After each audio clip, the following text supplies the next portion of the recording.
नमस्कार, मैं हूं सुबोध मिश्रा। कृषि भूमि में आप सबका स्वागत है। और जैसा कि हम हमेशा वादा करते हैं कि हम आसान भाषा में आपको कमोडिटी और कमोडिटी से रिलेटेड जो इंफॉर्मेशन है वो समझाएंगे एक्सपर्ट्स के साथ। इस समय हमारे साथ अजय केडिया जी है, जो केडिया एडवाइजरी के डायरेक्टर है। और आइए इनसे बात करते हैं और समझते हैं खास तौर पे सोने चांदी के बारे में कि इस समय क्या स्थिति बनी हुई है। सर, सबसे पहले तो कृषि में स्वागत है। बहुत बहुत धन्यवाद सुबोध जी मुझे बुलाने के लिए।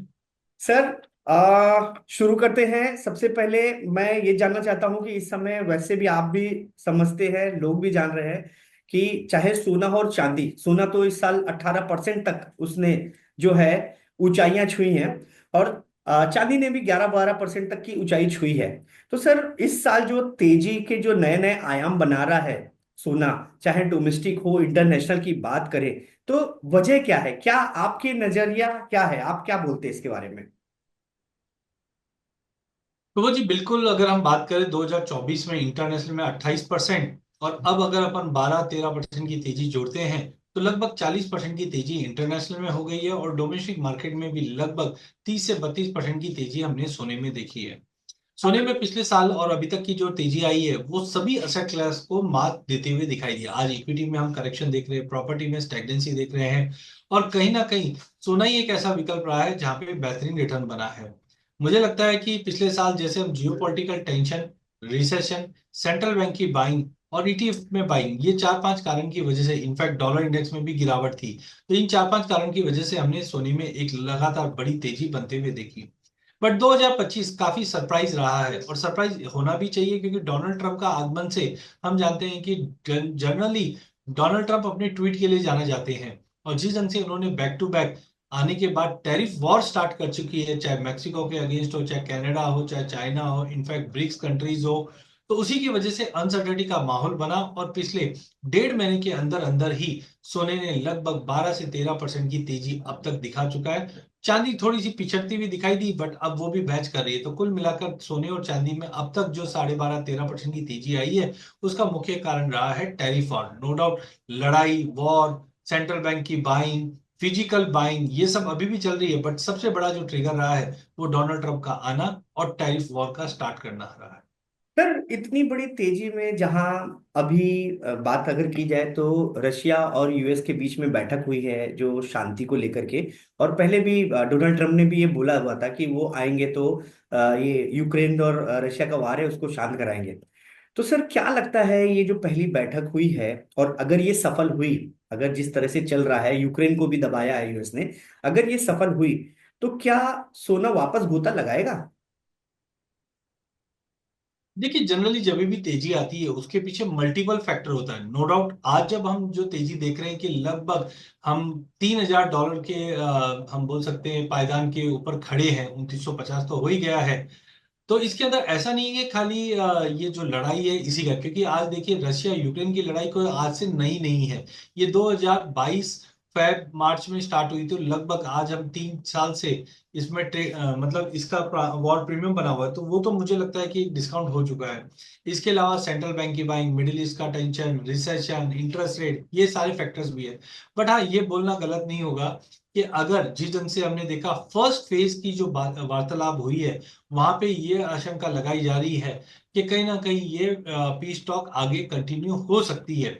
और जब भी वॉर जैसी सिचुएशन को विराम लगता है तो गोल्ड में जो प्रीमियम है वो कम हो जाते हैं और मेरा भी मानना है कि 150 से 200 डॉलर तक का एक टेम्पररी करेक्शन मिल जाएगा, क्योंकि बाकी भी फैक्टर्स है जो सोने को सपोर्ट करे। जैसे आज डॉलर में गिरावट बन रही है, ईटीएफ्स के अंदर इन्वेस्टर की डिमांड बढ़ी क्योंकि अब इन्वेस्टर देख रहा है कि इक्विटी के वैल्यूएशन ज्यादा कॉस्टली है। तो आई थिंक यस कि अगर ये पीस टॉक बढ़ती है, लेकिन साथ में आपको नजर ये रखना है क्योंकि जिस ढंग से यूक्रेन के प्रेसिडेंट ने कहा है कि हम नई एक मिलिट्री बनाएंगे और नाटो से हम निकल जाएंगे या नाटो सपोर्ट नहीं कर पा रहा है, तो ये सबके का उनका समीकरण क्या है वो भी देखना है। बट यस, अगर ये लड़ाई को विराम लगता है जिस ढंग से डोनाल्ड ट्रंप ने कहा था इलेक्शन से पहले, तो इसका नेगेटिवली इंपैक्ट गोल्ड पे पड़ेगा बट लिमिटेड पड़ेगा, जो 150 से 200 डॉलर मुझे लगता है कि दिखा सकता है। सर, जैसा कि हम लोग समझते हैं और जो रहा है माहौल की लड़ाई अगर खत्म होती है मान लीजिए, तो पक्की बात है कि जो सोना है वो गोते लगाएगा। निगेटिव में जाता है। लेकिन जैसे मैं बताऊं, अगर बैंकर्स हैं, कई बैंकर्स ने ये बोला कि नहीं, जो शुरू के समय में बढ़ेगा, और कई सारे रिवाइज किया है, साल 2025 की बात करें। लेकिन सर कुछ बैंकर्स ये भी मानते हैं कि हो सकता है कि सोना जो है 70,000 के करीब भी पहुंच सकता है, उससे नीचे या उसके नजदीक पहुंच सकता है। तो सर ये लगता है कि ऐसा पॉसिबल है अगर लड़ाई खत्म होती है और बाकी सारी चीजें होती तो? देखिए, जैसे मेरा भी मानना है कि 2025 काफी वॉलेटाइल वाला पीरियड रहेगा। फर्स्ट हाफ में हमने टारगेट रखा है $3,000। अब थोड़ा बहुत रिवाइज करके हम बोल सकते हैं कि 3100 लेवल मैक्सिमम लग रहा है। जो डोमेस्टिक मार्केट पे हमने 85,000 का टारगेट रखा था, वो पूरा अचीव हो चुका है एक महीने के अंदर अंदर। अब हमने रिवाइज करके 88 से 90,000 का रखा है।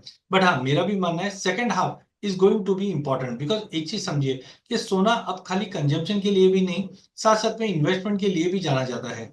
अब जिस ढंग से हम देख रहे हैं कि सोने में एक बेहतरीन रिटर्न हमने पिछले 2-3 सालों में देखा है, तो कहीं ना कहीं जो इन्वेस्टर्स है वो इससे थोड़ा सा दूर भागेंगे। लेकिन हमको ये भी सोचना है कि अगर सोने से अगर ये लोग निकलते हैं बाहर, तो कहाँ जा सकता है, क्योंकि प्रॉपर्टी में मुझे नहीं लगता कोई बड़ा जंप अभी दिखेगा।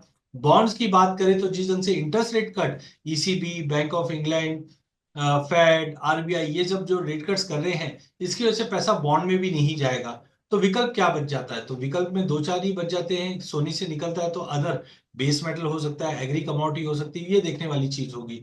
बट डेफिनेटली मुझे लगता है सेकेंड हाफ एक टेक्निकल करेक्शन भी दिखता है और एक इन्वेस्टमेंट करेक्शन भी दिखता है, क्योंकि इस बार की जो रैली स्टार्ट हुई है, 2 साल पहले हमने $1,600 के करीब थे, और आज 1,600 से बढ़कर हमने 2,000 का लेवल भी ब्रीच किया, 2,500 का लेवल भी ब्रीच किया, और 3,000 के लेवल पे आ गए। तो मोटा मोटी अगर हम देखते हैं तो डबल तो नहीं बोलूंगा, 1,500 का 3,000 होता है, बट थोड़ा सा डबल से कम का 3 साल में बेहतरीन रिटर्न हमने गोल्ड में देखा है। तो सेकंड हाफ डेफिनेटली एक करेक्शन मिलेगा, जहां पे मुझे लगता है डायरेक्टली जो सपोर्ट आना चाहिए वो आना चाहिए 2,250 से $2,300। और इसी $2,300 को अगर मैं रुपए में कन्वर्ट करता हूं, तो मे बी पॉसिबल है, मैं क्योंकि रुपया काफी इंपॉर्टेंट है, अगर रुपए में और ज्यादा गिरावट बढ़ती है तो बात अलग है। बट मे भी पॉसिबल है कि 70-72 का लेवल आनंद फानंद में दिखा दे, बट सस्टेन नहीं करेगा, क्योंकि अब लोगों को समझ में आ चुका है कि कभी भी सोने में गिरावट आए तो लेके ही चलना चाहिए। तो रेंज की अगर बात करूं पूरे साल भर की, तो मुझे लगता है 90 से 92,000 ऊपर में और 70 से 72,000 नीचे में, ये ब्रॉडर रेंज बन जाएगा 2025 के लिए सोने में। अच्छा सर, अभी फटाफट हम सवाल ले लेते हैं अपने दर्शकों के। एक दर्शक है, जो यहाँ से आर के ज्वेलर्स करके हैं। उन्होंने लिखा है कि जिस ढंग से तेजी जो आई है सोने में, अच्छा तो लग रहा है क्योंकि उनके पास स्टॉक भी था।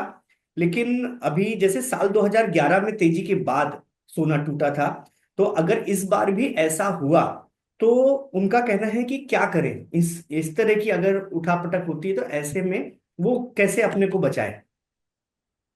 तो जी काफी अच्छा सवाल है, और ये जेन्युइन सवाल है, क्योंकि आज जितने भी ज्वेलर है उन्होंने देखा है कि पिछले 4-5 सालों में या कोविड के समय हम सोने को करीबन 30-32 हजार के भाव में देखा करते थे, और आज ये 85 का लेवल तोड़ चुका है। तो अच्छा तो लग रहा है कि मेरे पास स्टॉक पड़ा है और उसकी वैल्यूएशन बहुत अच्छे हैं। बट कहीं ना कहीं लोगों की जो याददाश्त है वो 2011 वाली भी है, जहां पे हमने देखा $1,920 का लेवल छूने के बाद $1,100 तक सोना आ गया था नीचे।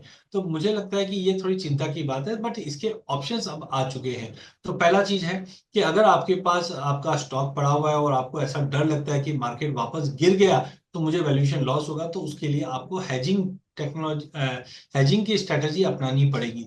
हैजिंग करने के लिए जनरली पहले हम क्या करते थे कि हमारे पास जो माल है उसको फ्यूचर में बेच देते थे। बट अब फ्यूचर में बेचने के बजाय आप ऑप्शन में निवेश कर सकते हैं, जहां पे आपको पुट खरीदना है। पुट खरीदना मतलब मंदी खरीदना है। तो क्या होगा, आपका जो फिजिकल या एक्सचेंज के ऊपर जो माल पड़ा है फ्यूचर्स पे या फिजिकल में, उसके अगेंस्ट हम इंश्योरेंस ले रहे हैं। एक चीज ध्यान रखिए, जब हम इंश्योरेंस लेते हैं तो इंश्योरेंस का कोई ना कोई कॉस्ट लगता जरूर है। तो लगभग मुझे लगता है 1.25% से 1.5% का कॉस्ट आएगा। और आप क्या करेंगे, उदाहरण के तौर पे आज 86,500 का भाव चल रहा है, तो आप 86,500 का एक पुट लेके चलेंगे।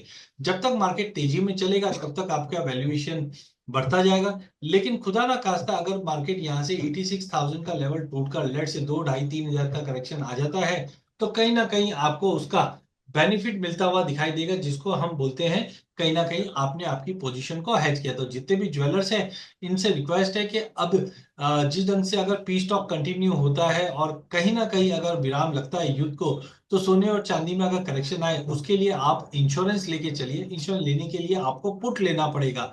तो 86,500 का आप पुट ले लीजिए सोने में। और चांदी में भी मुझे लगता है 97,000 का पुट लेके चलिए। तो इनकेस अगर मार्केट में कुछ बड़ा करेक्शन आता है, तो आप इंसुलेट रहोगे। और तेजी आ रही है तो आपके पास जो माल है उसकी वैल्यूएशन का बेनिफिट लेके चलिए। बहुत अच्छा सर, बहुत अच्छे से आपने बताया कि क्या करना चाहिए इस तरह के लोगों को। अच्छा सर, ये आखिरी सवाल है, समय की कमी है, तो ये सवाल फटाफट ले लेते हैं। एक हमारे हैं रितेश शुक्ला करके हैं, उन्होंने भेजा है कि उनके बच्चे की शादी है, तो अब उन्होंने डायरेक्ट पूछा है सोना ले या ना ले आज के देखिए, दौर सोना में। एक ऐसी, बिल्कुल मुझे लगता है सुबोध जी, सोना लेना तो डेफिनेटली। और शादी या रिचुअल्स की हम बात करते हैं जब भी, तो रिचुअल्स के अंदर तो हम देखो बिना सोने के रिचुअल्स होते भी नहीं है पूरे। हाँ, ये जरूर है कि अब ऐसे मौके पे ये सवाल पूछा गया है कि यहाँ से देखिए 2-5 हज़ार रुपया ऊपर नीचे डेफिनेटली हो सकता है। बट देखिए, सोना जब हम शादी के लिए लेते हैं तो एक इमोशनल अटैचमेंट होता है। तो मेरा मानना है कि इमोशन बड़ा होता है प्राइस से ज्यादा।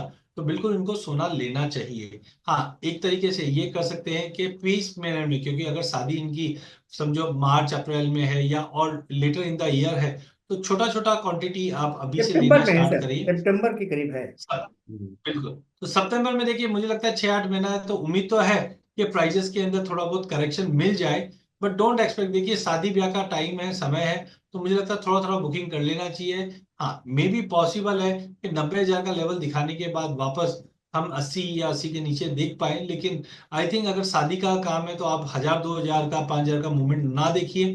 बेटर है कि आप लेके चलिए, ताकि एक्सपीरियंस बेटर रहे। क्योंकि आज भी जब मेरी शादी 2008 में हुई थी, तो सोना 12,000 का भाव था, तब मुझे बहुत महंगा लगता था सोना। लेकिन जब आज मैं 85,000 पे बैठकर देखता हूँ, तो मुझे लगता है कि वो टाइम पे सोना और ले लेता तो बहुत ही अच्छा होता। तो कहने का मतलब है, सोना और इमोशन दोनों अलग अलग है। तो इमोशन के साथ जाइए, रिचुअल्स के साथ जाइए, और सोना बिल्कुल लेके चलिए। ठीक है सर, आज की सर बहुत अच्छी बातचीत हुई, कई सारे आपने पॉइंट्स बहुत अच्छे से समझाए। मुझे लगता है हमारे दर्शकों को बहुत अच्छे से समझ में आया होगा और क्या करे क्या ना करे, उनको दिशा निर्देश मिला है। सर, अभी के लिए इजाजत चाहूंगा, नमस्कार।